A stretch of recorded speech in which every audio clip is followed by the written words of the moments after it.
ভাই আসলে ভালো ছিল, ভালো ছিল। It's me. পিচ্ছি প্লাস। আপু, কোনো প্রবলেম? সরি, কোনো প্রবলেম? কি রে আপনি কি আমি এখানকার ম্যানেজার। কি আমি এখানকার ম্যানেজার। কি বলেন? আর ম্যানেজার ও ম্যানেজার, আপনি আপনাকে তখন ডাকতাম। আপনারা এসব কি কাস্টমারকে এখানে ঢুকতে দেন? দেখেন তো, একটা কফি নিয়ে 1 ঘন্টা ধরে বসে আছে, পায়ের উপর পা উঠে ধরে আচ্ছা। বসে আছে। এরপর আবার আমার কথা কাউন্টার দিচ্ছে কেন? মানে কেন সব কাস্টমার আসে আপনাদের এখানে? উনি তো এমনই। উনি তো উনি এমনই। এখানে আসে, উনি উনি বসে, বসে। উনি শুয়ে থাকে, উনি গান গায়, উনি নাচে। আচ্ছা। আপনি কি মাথাটা তো ঠিক আছে আপু? আপনি কি বলতেছেন? উনি তো এখানকার মালিক। ও ভাই, উনি তো এখানকার মালিক, গার্লফ্রেন্ড।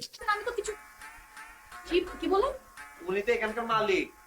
পলা ওর কথা কেউ তোদেও না, জি ওর কথা কেউ বলছে না। ওর কথা আপনি বুঝতে পারছেন না, সেটাই বললাম। ও যেটা বলছে যে আমি এখানকার মালিক, এখানে বসি শুই। ভাইয়া এক্সট্রিমলি সরি, আপনি মনে হয় ফোনে কথা বলছেন। চলো না আমরা যাই বসি। আচ্ছা, তুমি কি এখনো ছ্যাঁচড়ার মতো দাঁড়ায় থাকবা?